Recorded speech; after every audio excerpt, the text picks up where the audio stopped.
आखो जब भतार जाके भाड़ा में, खो जब भतार जाके भाड़ा में, तू तमौग बड़ाए आलो सा। ये कैसे तू कह दे कि हम मौग बनी? अभी ये सबसे पूछी शरीर तारा सामने लौकता। सुन ला और सुन ला बोला आ तू ता छक्का बड़ाए आलो सा, खड़ा ना होला जाड़ा में, तू ता मौग बड़ाए आलो सा, खड़ा ना होला जाड़ा में, खो जब भतार जाके भाड़ा में, खो जब भतार जाके भाड़ा में, तू ता मौग बड़ाए आलो सा। अच्छा ता हिजड़ा बड़ाए आलो सा, खड़ा ना होला जाड़ा में, तू ता मौग बड़ाए आलो सा, खड़ा ना होला जाड़ा में, तू ता छक्का बड़ाए आलो सा, खड़ा ना होला जाड़ा में, तू ता मौग बड़ाए आलो सा, खड़ा ना होला जाड़ा में, तू ता छक्का बड़ाए आलो सा, खड़ा ना होला जाड़ा में, तू ता मौग बड़ाए आलो सा, खड़ा ना होला जाड़ा में। हेलो हमरा के का कह दे जब हम का कही तार केने से लागत नहीं कि हम छक्का बनी कि मौग बनी कि का बनी? आगे पीछे दोनों ओर से तू छक्का लगाता लागत नहीं। हाँ अच्छा ठीक है बात। देखो भैया का कहत नहीं का अरे चॉकलेट ना बिस्कुट ना मिठाई के, चॉकलेट ना बिस्कुट ना मिठाई के, अब तो ननद के काम पर बाया लगा जाई के, अब तो ननद के काम पर बाया लगा जाई के, चॉकलेट ना बिस्कुट ना मिठाई के, चॉकलेट ना बिस्कुट ना मिठाई के, अब तो ननद के काम पर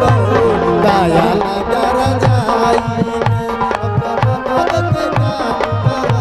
बाया लगा जाई के, अब तो ननद के काम पर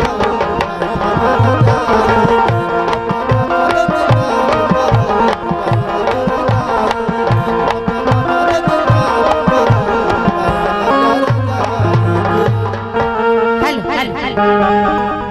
हल हल हल मिले खातिर हमरा से ससुर में आइला, जान जइहे पिया जनई कत कइला,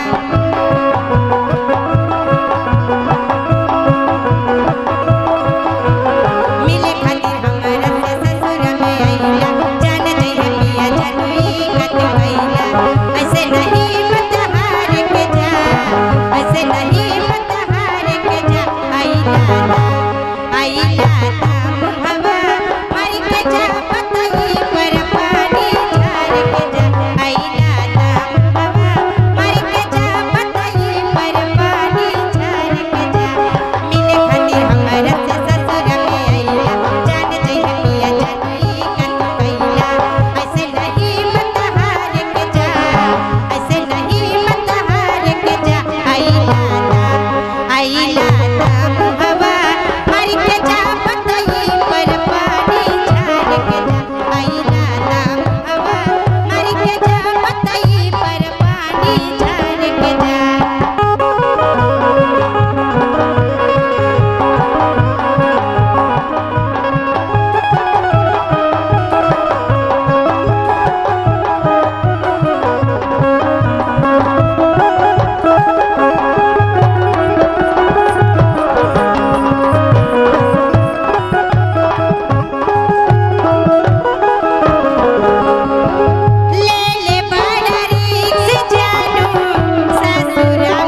ठीक बा केहू भी बरात मालिक होके या घराती वाली घराती और के चाहे बराती और के केहू के पैसा देवे के भैया नीचे से धराई जाए कोनो दिक्कत नहीं है। हेलो ए मैडम जी ये देखो कल्याण राम के तरफ से 51 रुपए का पुरस्कार मिल बा आ साथे साथे 21 रुपए के पुरस्कार मिल बा कलू ठेकेदार के तरफ से। गाना बा फरमाइश भैया के वहाँ के कि सैया जी की दवा मांगे ले गमछा बिछा